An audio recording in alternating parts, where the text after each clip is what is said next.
Armagedon. A palavra dá arrepios em nossa espinha. Só a menção dela provoca todo tipo de temor e especulação.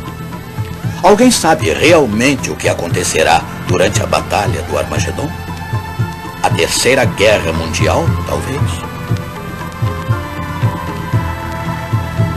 Está escrito. Com George Vanderman. Apresentando o Cristo vivo como resposta às suas necessidades mais profundas. Hoje, Armagedon, a última guerra.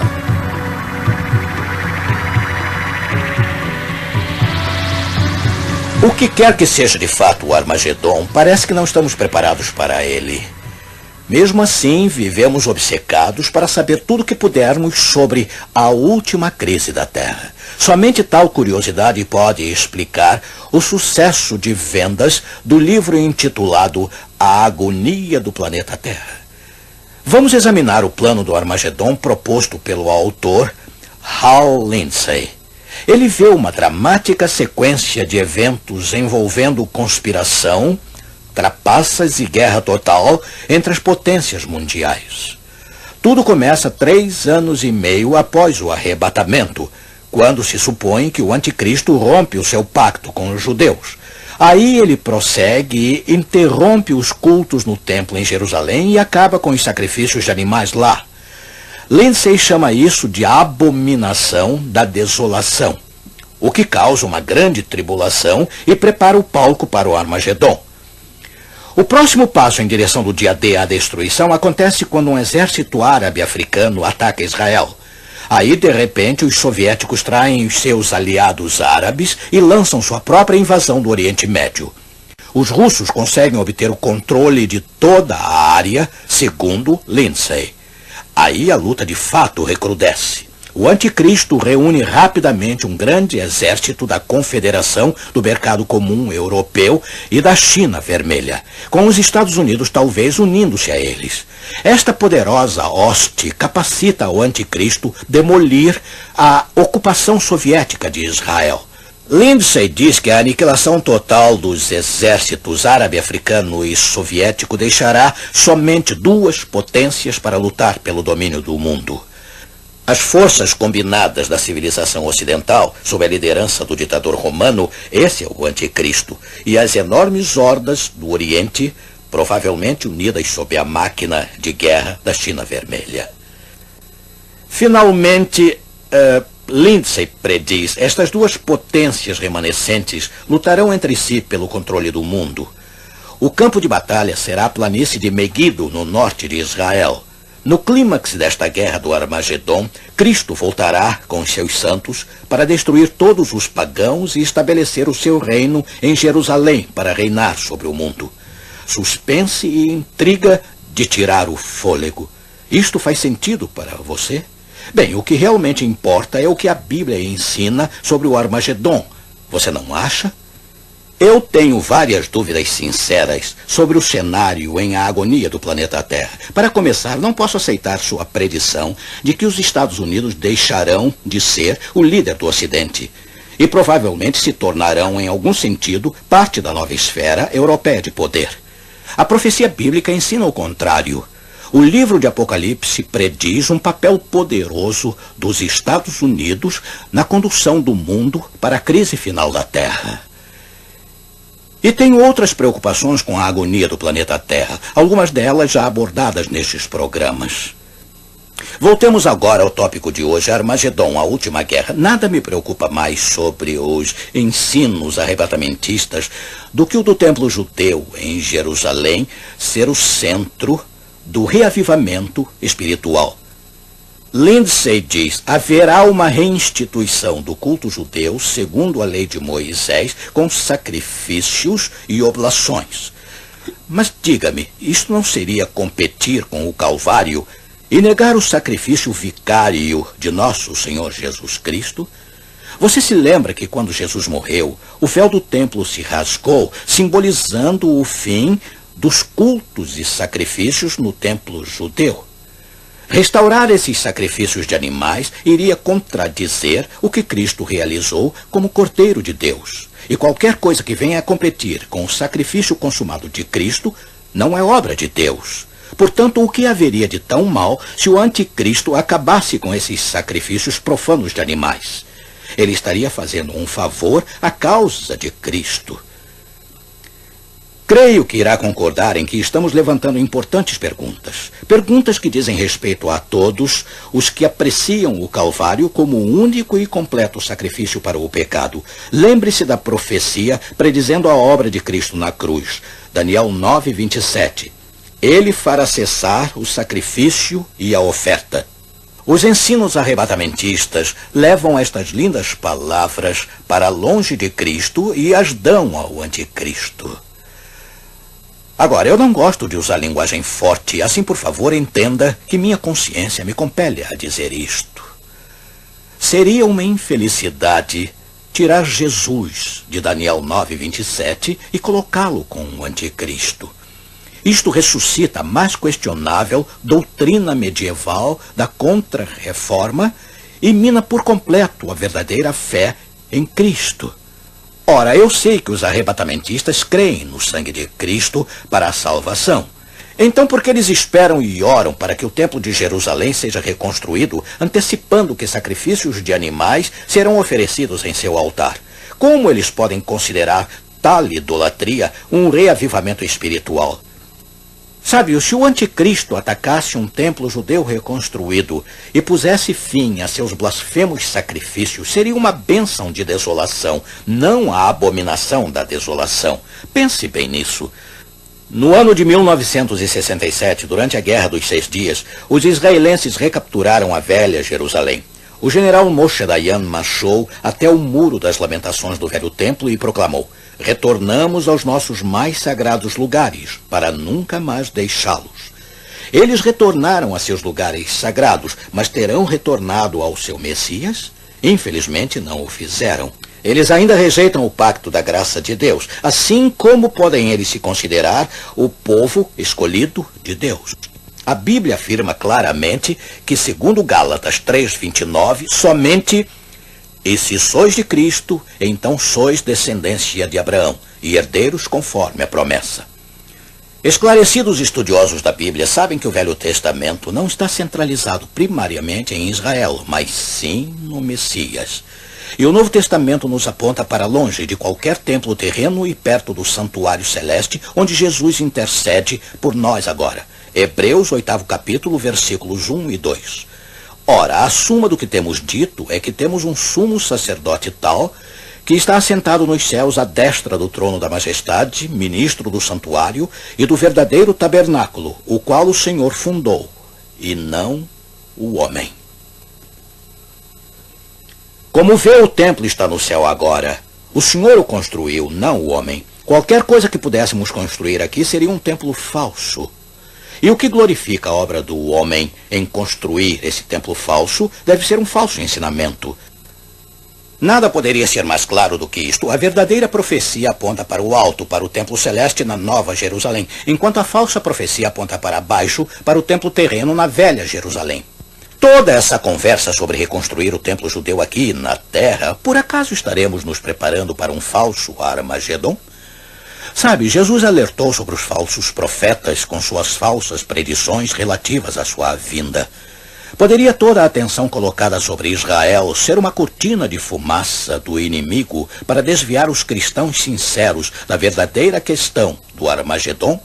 Só estou fazendo perguntas aqui. Mas é interessante notar que Jesus alertou a igreja para fugir da cidade condenada de Jerusalém.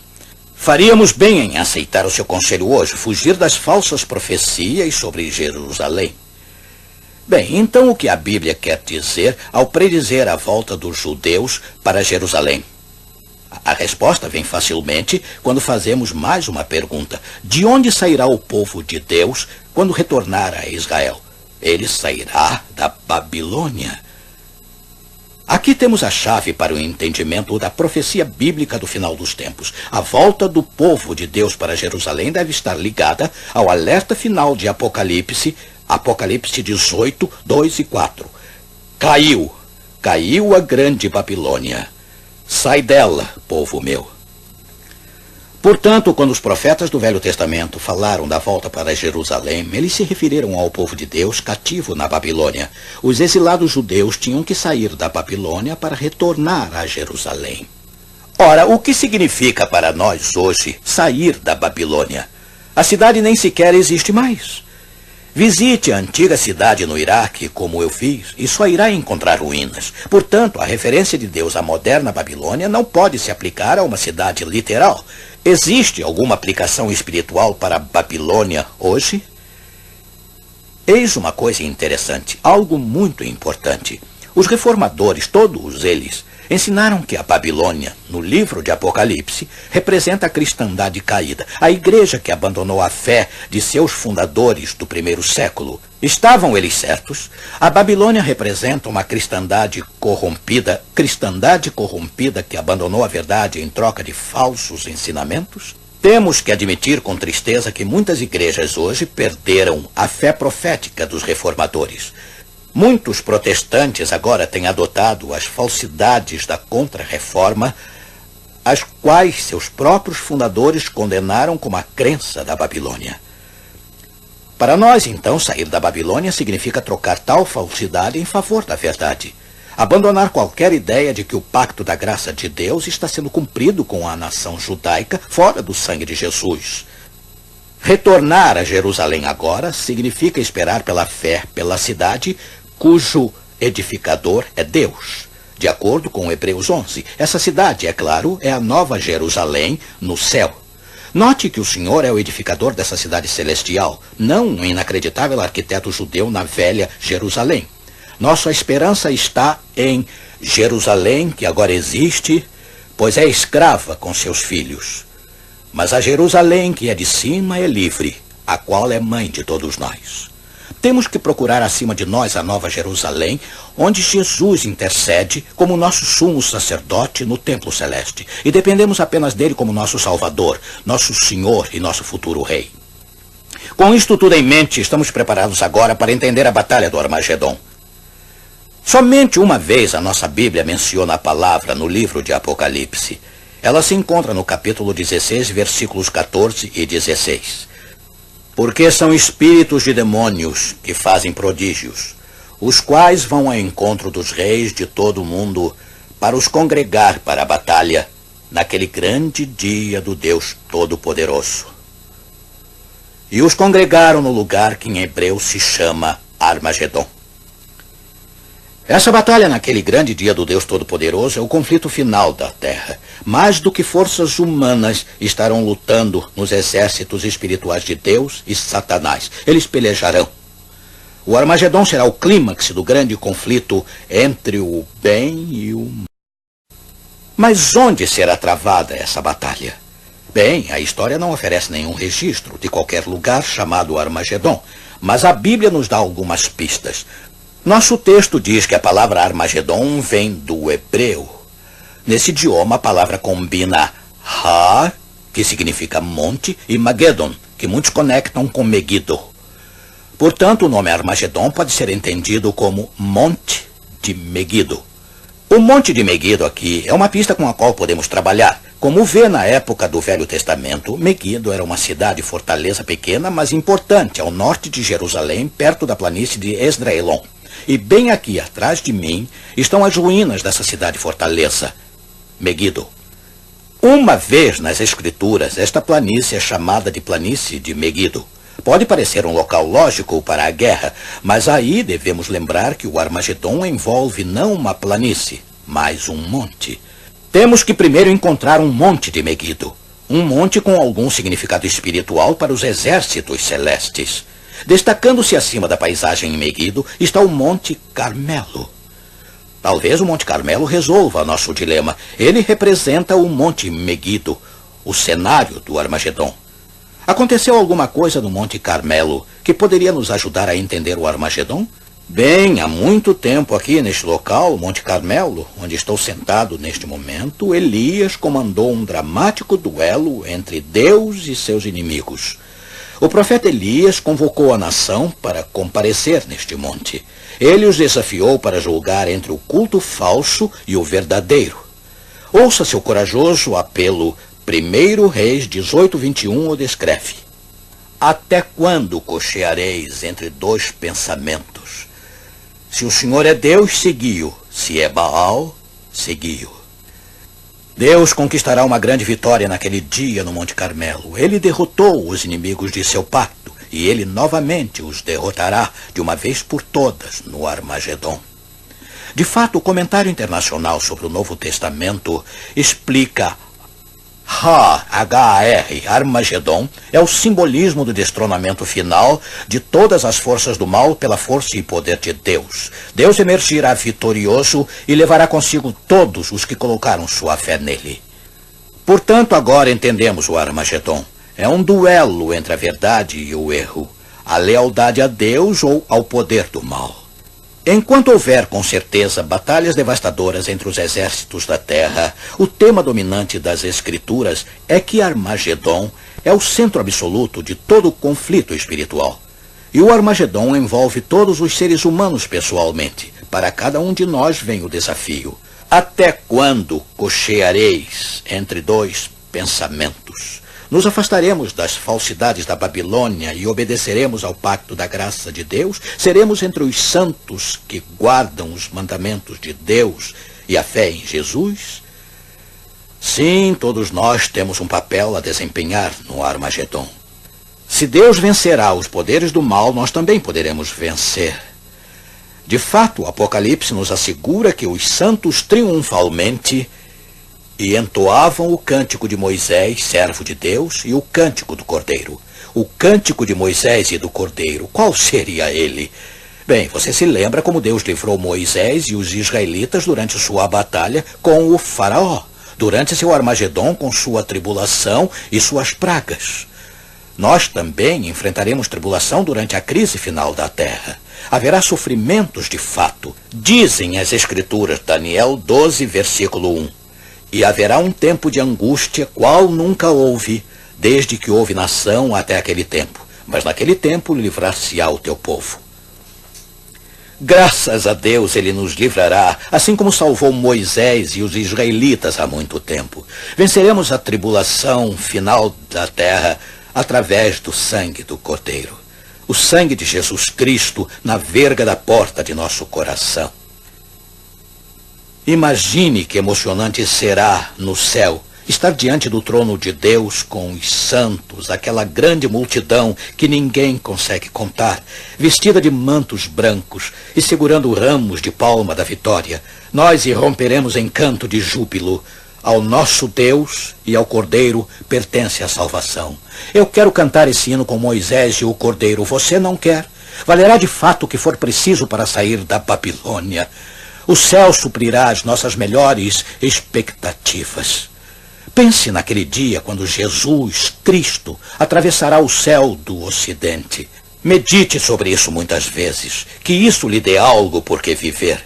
Pode haver algo mais emocionante para se contemplar? Ver primeiro uma pequena nuvem negra, observá-la aproximar-se cada vez mais, até se tornar branca e gloriosa. Uma nuvem diferente de todas que você já viu. Uma nuvem de anjos, incontáveis anjos. Ouvir o som como nenhum que você já ouviu. O som de uma trombeta ecoando ao redor do mundo. Aí uma voz como nenhuma que você já ouviu é a voz de Nosso Senhor chamando os mortos para a vida. A terra tremerá. Túmulos se abrirão, anjos em toda parte levarão criancinhas até os braços ansiosos de seus pais. Entes queridos, há muito separados pela morte, se reunirão aos gritos de alegria para não mais se separarem. E aí, juntos com aqueles que ressuscitaram, nós que esperamos através da longa noite da terra, seremos levados naquela nave estelar dos anjos para a viagem até nosso lar celeste. Eu quero estar lá e sei que você também quer. Deus nos ajude a estarmos prontos para aquele grande dia. Ouçamos agora Alessandra Samadello cantando Vem, Senhor Jesus.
Saudades dos que um dia nos deixaram para trás, daqueles que partiram sem dizer adeus, nos vem ao coração ao contemplarmos a ressurreição daqueles que amamos, queridos que não mais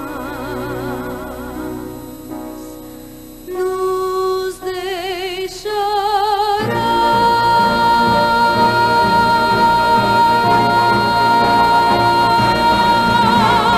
Cristo vence o poder do mal, nova vida final. Juntos vamos ao céu subir, com Jesus a nos dirigir, cantando glória a Deus, cantando seu louvor, cantando louvor,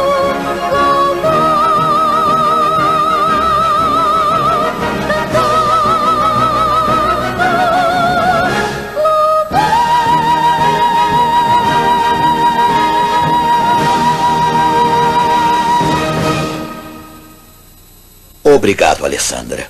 Vamos orar.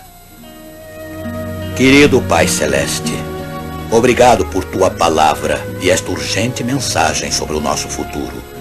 As palavras do profeta Elias ecoam em nossos ouvidos também. Até quando cocheareis entre dois pensamentos? Se o Senhor é Deus, segui-o. Se é Baal, segui-o. Que nossa resposta seja simplesmente decidir estar do teu lado, pois somente lá estaremos seguros. Em nome do Salvador nós pedimos. Amém.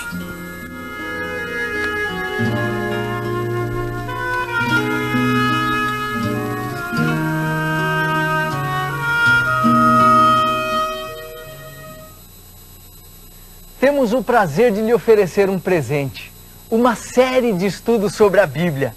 Esta série tem o objetivo de motivá-lo a conhecer a Deus e viver a paz e a esperança que o relacionamento com Ele pode dar.